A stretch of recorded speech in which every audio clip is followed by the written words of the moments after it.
Querido Senhor, louvamos-te pelo privilégio de poder cantar, de poder tocar, de poder sentir essa alegria da presença do Teu Espírito Santo no nosso meio, falando ao nosso coração através dessas mensagens. Mas agora, Senhor, quando vamos abrir a Tua palavra, pedimos também um direcionamento, pedimos que a eficácia dela não seja prejudicada pelo instrumento que sou eu. Tem misericórdia de mim, ajuda-me, Senhor, a ser fiel àquilo que o Senhor tem colocado no meu coração. Abençoa a cada pessoa, o coração de cada um. Efetua a Tua obra, Senhor, segundo a Tua graça e bondade. Em nome de Jesus oramos, amém. Eu queria que a gente lesse um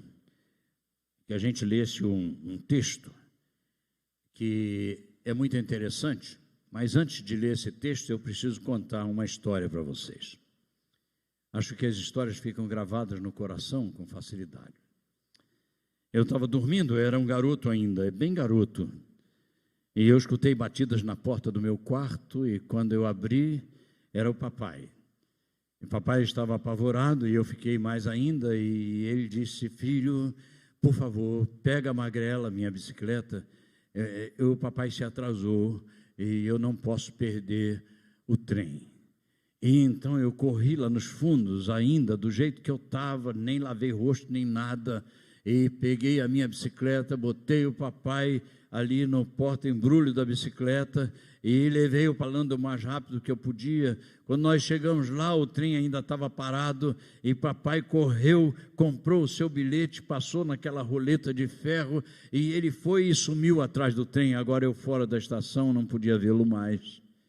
Daqui a pouco o trem apita e o trem começa a sair, gradativamente ganhando velocidade, e eu imaginei no meu coração, quando esse trem acabar de deixar a estação, não vai ter viva alma na estação. Engano meu, porque quando o trem acabou de sair, então eu olhei e havia ali alguns homens muito parecidos com meu pai, não fisionomicamente falando, mas parecidos porque eles também perderam a hora, eles também correram, eles também compraram o seu bilhete, eles também passaram na roleta, mas com uma grande diferença: quando eles chegaram para entrar, as portas se fecharam e eles não conseguiram. Agora eles estavam tristes, eles estavam cabisbaixos, eles estavam, quem sabe, pensando no seu coração: o que vou dizer em casa para minha mulher? Quem sabe estivesse pensando em perder o seu emprego por conta disso. E eu, menino ainda, me lembro como se fosse hoje, que eu curti uma tristeza no meu coração ao olhar para aqueles homens assim. Meus irmãos, eu fico contente porque o meu pai foi. Fico triste porque aqueles outros não puderam ir também. Então, deixa-me ler agora Lucas, capítulo 13, versos 22 a 30. Eu vou ler aqui na minha tradução e vocês podem acompanhar. Lucas 13, 22 a 30. Diz assim: assim percorria Jesus as cidades e as aldeias, ensinando e caminhando para Jerusalém. E alguém lhe perguntou: Senhor, são poucos os que se salvam? Ao que ele lhes respondeu: esforçai-vos por entrar pela porta estreita, porque eu vos digo que muitos procurarão entrar e não poderão. Quando o dono da casa se tiver levantado e fechado a porta, e vós começardes a bater, dizendo: Senhor, Senhor, abre-nos a porta, ele vos responderá: não sei de onde vós sois. E então direis: mas nós comemos e bebemos na tua presença, e tu ensinaste nas nossas ruas. Mas ele vos responderá: não sei de onde vós sois, apartai-vos de mim, vós todos os que praticais iniquidades. Ali haverá choro e ranger de dentes, quando virdes Abraão, Isaque, Jacó e todos os profetas no reino de Deus, e vós lançados fora. Muitos virão do Oriente, do Ocidente, do Norte, do Sul, e tomarão lugares à mesa no reino de Deus. Deveras, há últimos que virão a ser primeiros, e primeiros que serão últimos. Interessante que o verso 23 mostra uma pergunta que é feita a Jesus. Diz, alguém fez uma pergunta a Jesus. E qual foi essa pergunta? Senhor, são poucos os que se salvam? Eu fico pensando naquela figura que fez essa pergunta, não tem o nome dele ali, eu não sei quem é, mas eu sei que ele nos representa a todos com toda certeza, porque ninguém chega no céu, ninguém passa por essa porta sem fazer essa pergunta. Hoje pela manhã eu disse que ninguém será salvo sem pensar. É preciso avaliar, é preciso raciocinar. O Senhor dá uma resposta, esforçai-vos por entrar pela porta estreita, e eu me colocando no lugar daquela pessoa, eu fico pensando, que porta é essa? Eu acho que ele pensou assim, porta estreita? Tá, que porta é essa? Tem tanta porta por aqui, na nossa cidade, no nosso lugar. Que porta é essa, Senhor? Talvez seja essa a pergunta que esteja no coração de muita gente hoje. Que porta é essa sobre a qual o Senhor fala? Então, baseado na Bíblia, eu quero lhes apresentar 4 observações sobre essa porta, e vocês podem acompanhar então comigo. A primeira delas é que essa porta é a única passagem para o reino de Deus. Que interessante. Ela não é uma porta, ela é a porta. Entrai-vos pela porta, ela está designada. Ela é uma porta salientada para nós. Esforçai-vos por entrar pela porta estreita. Algumas pessoas podem achar maneiras diferentes de pensar sobre essa porta. Alguém pode achar, por exemplo, que as religiões são essa porta, então o povo se torna religioso. O povo acha que se estiver numa igreja, se for religioso, se fazer alguma coisa que vai somar ponto para eles, quem sabe possam herdar a vida eterna, se puderem estar dentro de uma igreja, se puderem cumprir as tradições da sua religiosidade, talvez possam achar que, quem sabe, um pouco de conhecimento das Escrituras, da Bíblia Sagrada, pode fazer muito bem nesse sentido. Quem sabe possa pensar, mas Deus é tão bom que não vai condenar ninguém. Cada pessoa cria a sua porta, entendeu? Cada pessoa cria a sua porta. Ele torna a porta da qual Jesus falou uma porta imaginária, porque ele ainda não tem certeza que porta é essa sobre a qual o Senhor Jesus falou. Então, eu tive um professor no seminário chamado Oliver Thompson. Thompson, ele era muito bravo.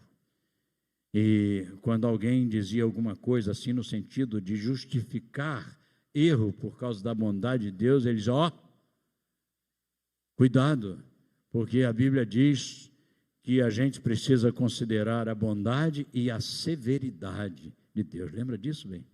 A gente não esquece mais. O homem pode se sentir merecedor, e o homem sempre vai se sentir merecedor. Uma das coisas mais difíceis nos nossos dias são as pessoas aceitarem a graça como graça. Outra coisa mais difícil é se aceitar a soberania de Deus como soberano absoluto. Não, ele tem uma soberania, mas vai até um ponto. Aí tem alguma coisinha que a gente pode fazer. Eu digo, não, nós não podemos fazer nada. O apóstolo foi explícito quando ele disse, nós estávamos mortos em nossos delitos e pecados. Mais para frente eu vou falar sobre isso. Mas talvez alguém ache que o trabalho ao Senhor pode dar pontos. Alguém pode achar que ofertas podem ajudar nisso também, ou até dizer, eu ando direito, eu sou melhor do que muitos crentes, e às vezes é mesmo, não é? Mas não nesse sentido, para ganhar pontos, porque não há justo nem sequer um, não há quem entenda. Deus não aceita suborno também. Não adianta chegar para o Senhor e dizer, aí, meu lugarzinho tem que estar garantido, aí só viu o que eu fiz lá na terra? Não funciona assim, não é verdade? Essa não é a porta sobre a qual Jesus falou. Esse é um simulacro. Essa é uma porta inventada pela mente humana. São portas assim. Eu fico pensando que, na verdade, a gente precisa compreender como aquele homem lá, perguntando a Jesus, precisava compreender que porta é essa? Então há uma segunda observação sobre essa porta, e essa observação é que essa porta é a única passagem para o reino de Deus. Mas essa porta é estreita. Essa porta é estreita. E eu pergunto, por que é estreita? A Bíblia diz, entrai pela porta estreita, porque larga é a porta e espaçoso o caminho que conduz à perdição. E muitos são, claro, a maioria vai entrar por essa porta, é mais fácil. Não é? E porque estreita é a porta e apertado o caminho que conduz à vida, poucos são os que a encontram. Porque todo mundo quer a porta maior, a porta mais fácil. Eu fui algumas vezes a Portugal. Numa dessas vezes, os irmãos lá, tão gentis, eles brigavam para ver quem iria nos levar para passear em Portugal. E é lindo. Então, eu gostei muito dos castelos. Os castelos de Portugal me encheram os olhos. E eu, quando cheguei ali, eu vi aquela coisa estupenda, né? Quando eu olhei aquelas portas, mas são enormes, grossas, aqueles ferrolhos, aquelas dobradiças, o tamanho da chave. E eu olhei e eu pensei imediatamente, exatamente na porta sobre a qual Jesus fala. Só que interessante, aquela porta do castelo é enorme, é tão grande. Abria e podia passar um monte de gente ao mesmo tempo, mas essa porta aqui de salvação, ela é estreita. E eu pergunto, por que ela é uma porta estreita? Ela é uma porta estreita, meus irmãos e amigos, porque ela é uma porta individual. Sabe o que a Bíblia diz a respeito da nossa salvação? Cada um prestará contas de si mesmo a Deus. Só passa um de cada vez. E outra coisa, a porta é estreita. Mesmo que passe cada um de uma vez, esse tem que passar exprimido. Eu estou interpretando. Exprimido por quê? Porque não pode passar um homem cheio de presunção. Não pode passar um homem cheio de si. Não pode passar um homem carregando bagagem. Não, só passa quem está vazio, absolutamente esvaziado de tudo aquilo que pode ser prerrogativa para ele colocar diante do Senhor. Esvaziamento de poder,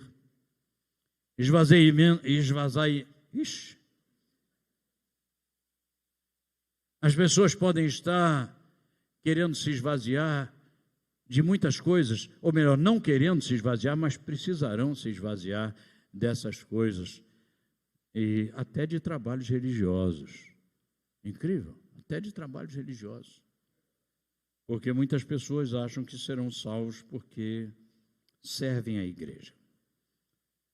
É claro que servir à igreja é uma decorrência da fé, é uma decorrência de uma salvação real, mas muitos estão servindo porque pensam assim: ai de mim se não servir, se eu não servir eu vou para o inferno. Então aí oferta, aí trabalha assim. Mas é interessante que no capítulo 7 de Mateus está dito: muitos me dirão naquele dia, Senhor, Senhor, nós profetizamos em teu nome, em teu nome nós expulsamos demônios, em teu nome nós fizemos muitos milagres. E continua no capítulo 24, dizendo: porque muitos virão em meu nome, dizendo, eu sou o Cristo, e a muitos enganarão. É interessante, eu quero ver com vocês aqui, o evangelista Lucas, ele nos conta um episódio muito interessante que vocês vão lembrar, sobre a questão quando Jesus recebe de volta aqueles 70 que ele enviou, lembra? E é interessante porque o texto diz assim: voltaram depois os 70 com alegria, dizendo, Senhor, em teu nome, até os demônios se nos submetem. Eles estavam eufóricos, foi um sucesso aquela empreitada. Aí Jesus dá uma resposta que eu não consegui entender. Vê se você consegue entender essa resposta de Jesus. Jesus pega esse povo eufórico desse jeito, voltando do trabalho, e Jesus diz: eu via Satanás como um raio cair do céu. Eles devem ter perguntado: o que significa? Que resposta é essa, Jesus? Nós estamos tão animados e o Senhor traz uma resposta. Eu via Satanás como um raio cair do céu. E aí ele continua e dá aí a compreensão começa a chegar, e ele diz: eis que vos dei autoridade para pisar serpentes e escorpiões, e havia feito isso mesmo quando os enviou, e sobre todo o poder do inimigo, e nada vos fará dano algum. E aconteceu exatamente assim. Contudo, e aí vem a resposta clara de Jesus: não vos alegreis, porque se vos submetem os espíritos.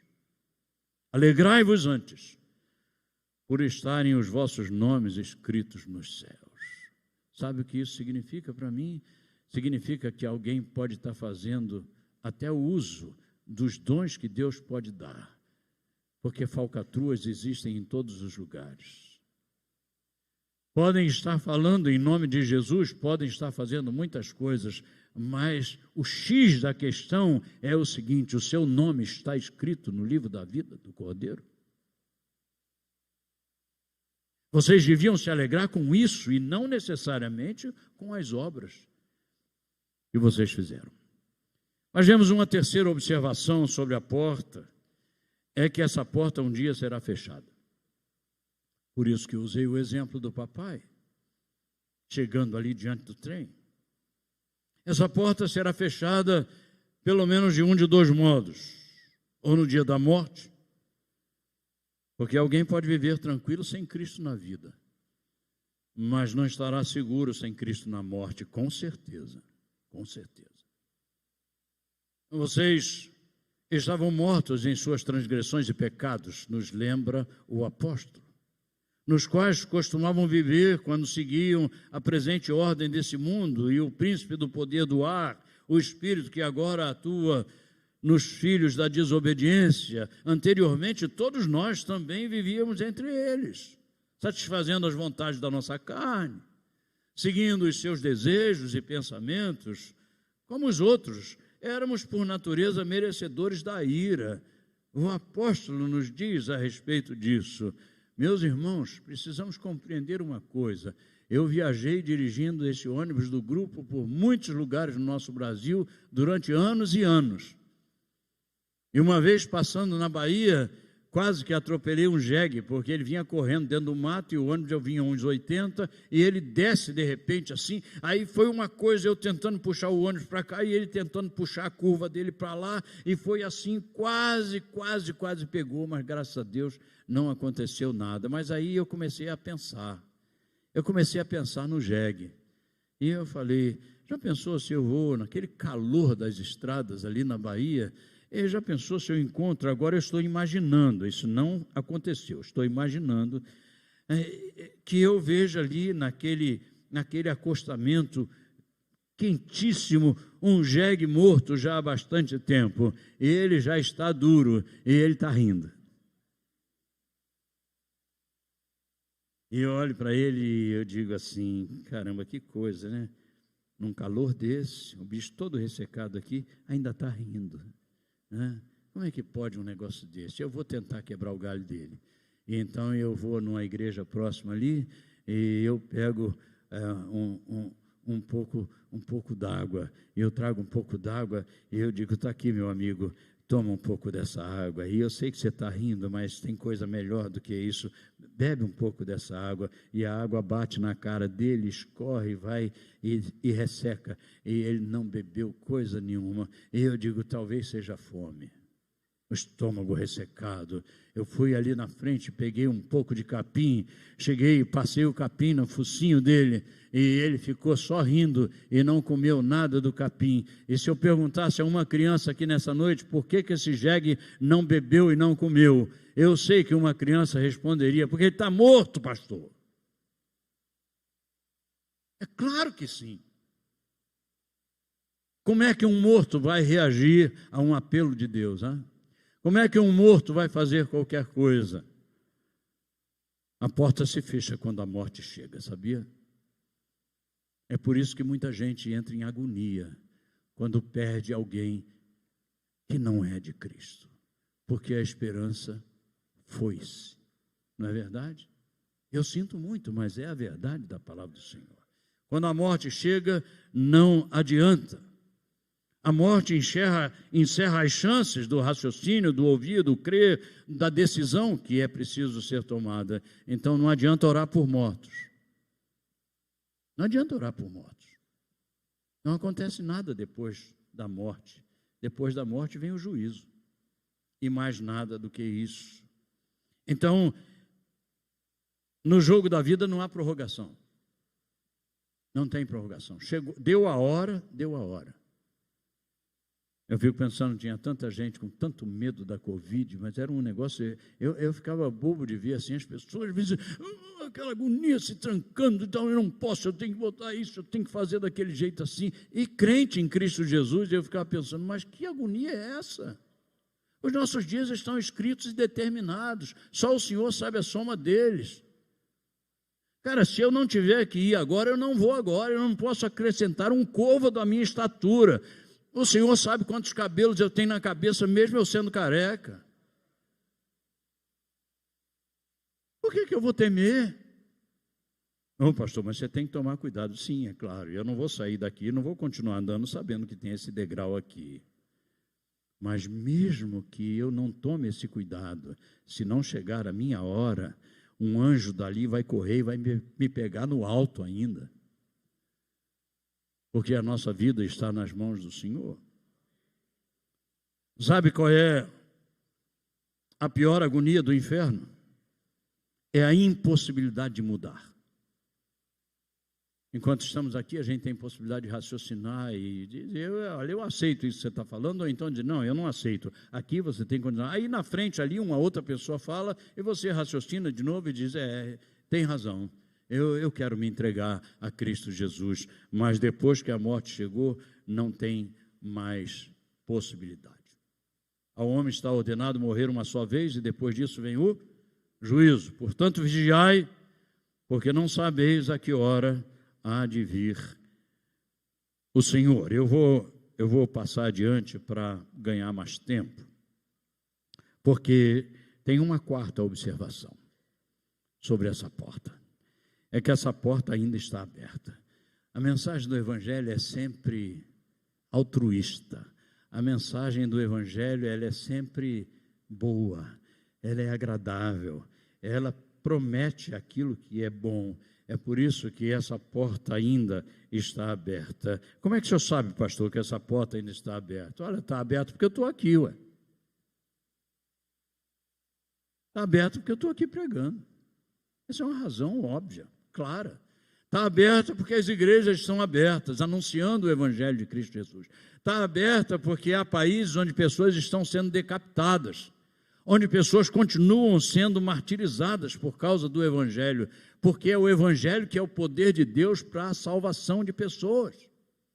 É por isso que nós estamos fazendo a tradução da Bíblia para aquele povo lá no Peru, porque sem a Bíblia não se pode conhecer a Cristo Jesus e a salvação. Mas ao fazermos isso, estamos conscientes de que a porta ainda está aberta. É possível arrebanhar muitas pessoas mais para o reino de Deus. Aí a gente fica pensando, e eu me coloco no lugar daquele homem lá, que queria saber se muitos serão salvos. Eu acho que o homem sempre disfarça, né? Eu acho que, na verdade, o que ele queria saber... Ele falou, Senhor, são muitos os que se salvam. Eu acho que ele queria dizer, Senhor, eu vou ser salvo? Talvez seja essa a sua pergunta também hoje, não é verdade? Senhor, eu vou ser salvo, o Senhor acha que eu vou ser salvo? Você precisa passar pela porta. Nós já vimos que essa porta é a única porta, que essa porta é uma porta estreita, nós já vimos essas observações, mas afinal de contas, que porta é essa, Senhor Jesus? Então ele diz em João 10, eu sou a porta, eu sou a porta, e se alguém entrar por mim, salvar-se-á. Então essa porta está aberta pelo sacrifício de Jesus na cruz. Você pode ir em qualquer lugar, uma repartição pública, você vai ver ali uma cruz, só que diferente dessa, ali Jesus está na cruz. Aqui ele não está mais. Sabe por causa de quê? É porque Jesus foi sepultado e ele ressuscitou. Ele morreu na cruz por causa dos nossos pecados, porque ele não pecou, ele nunca pecou. Mas a Bíblia diz que ele levou sobre si as nossas dores, ou seja, os nossos pecados. Ele tomou sobre si. Ele tomou o nosso lugar. É por isso que nós pregamos a Cristo e ele crucificado, porque foi através da sua cruz que ele derramou o seu sangue, e a Bíblia nos diz, e desde o Velho Testamento está colocado, sem derramamento de sangue não há perdão de pecados. Então, quando a gente olha para Jesus e a gente vê que ele é a porta porque só através dele nós podemos chegar ao céu. Graças a Deus, porque papai também entrou por essa porta. Sabe por quê? Porque quando ele entrou na porta daquele trem, ele não era salvo ainda. Então ele entrou na ilustração. Mas depois Deus fez acontecer isso na vida dele. Hoje lá, eu não sei se foi hoje no restaurante ou foi ontem, eu compartilhei sobre isso, foi hoje, né? Eu compartilhei sobre isso. Meu pai nos criou, quando foi casado com mamãe, eu vou encerrar com isso. Quando foi casar, mamãe presbiteriana, o vovô disse, não, uma moça crente tem que casar com um homem crente. Não é assim que funciona? É assim que está escrito na Bíblia. Meu pai, mas eu sou apaixonada por ele, disse ela. E ela disse, ele é apaixonado por mim também, não tem jeito, não tem regresso, a gente precisa casar. E você sabe, quando chega num ponto que o pai não tem mais o que fazer, a mãe não tem mais o que fazer, olha, você já tem juízo, então vai lá e que Deus tenha misericórdia. E o papai era um homem muito bom, uma pessoa maravilhosa, trabalhadora, amava os seus filhos e coisa e tal, mas neca de igreja, neca de... Mas mamãe disse para ele, só caso com você com uma condição. Gosto de você, você gosta de mim, mas vamos fazer aqui um trato. Só caso com você. Você quer ter família, não quer? Quer ter filhos? Quero, claro que quero, eu também quero. Então é o seguinte, quando os filhos chegarem, eles vão para a igreja. Você concorda ou não concorda? Eu concordo. Então você me deu a sua palavra. Aí a gente casa. E eles casaram. Mamãe crente e ele descrente. Mas quando chegava na hora da gente ir para a igreja, se a gente estava lá distraído, ele vai lá, menino, vai se arrumar para ir para a igreja. Ele era alagoano. Um jeitão assim, né? Vai, com a sua mãe, a igreja. Mas era um doce de pai. Então, a gente foi crescendo, eu disse isso hoje, né? A gente foi crescendo. Quando eu tive 21 anos, o Senhor converteu o meu coração, como lhes disse, converteu o coração do meu irmão mais novo e do outro mais novo também. E aí a gente foi crescendo. Agora eu tenho mais de 21, então agora eu comecei a apertar o papai, porque eu sabia que ele estava perdido. Um homem sem Deus está perdido. Um homem sem fé está perdido. Não tem jeito. E é meu pai. Eu quero ele no céu também. E orando por ele, a gente orando por ele, os filhos. E então eu cheguei para ele e disse, pai, como é que fica essa situação? Agora falando de homem para homem. Como é que fica essa situação? O senhor sempre empurrou a gente para ir para a igreja, o senhor disse que ali é o melhor lugar, era outra coisa. E aí, então, pai, em outras palavras, qual é a sua? O que o senhor... Deus sabe a hora de todas as coisas. Ele me deu a podada assim, de leve, né?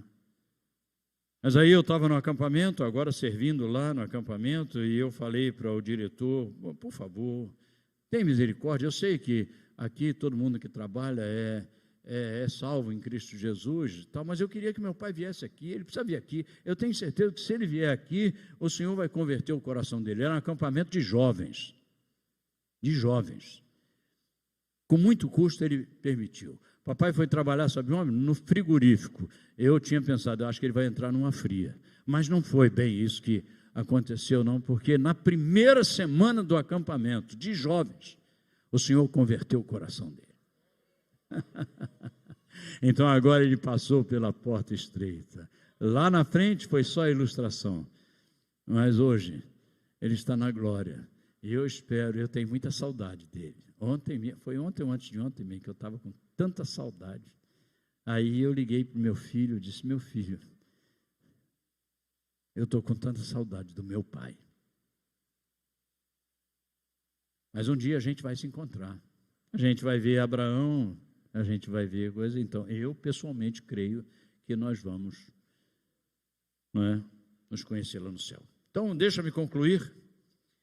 Talvez você esteja sentindo agora aí a necessidade de se entregar a Cristo se ainda não o fez. Talvez você esteja concebendo que essa porta é Jesus, não tem outra. Não tem nenhuma outra porta que seja válida para a salvação. Mas você precisa tomar uma decisão pessoal. É claro que essa decisão pessoal, ela é feita baseada na graça do Senhor. Porque se alguém não está em Cristo, está morto. Não consegue, pastor, eu não consigo, mas não consegue mesmo. Não consegue mesmo, não tem jeito. Eu quero abraçar a fé, mas eu não consigo. Então eu quero orar junto com você agora, para que o Senhor, na sua infinita graça, mova o seu coração.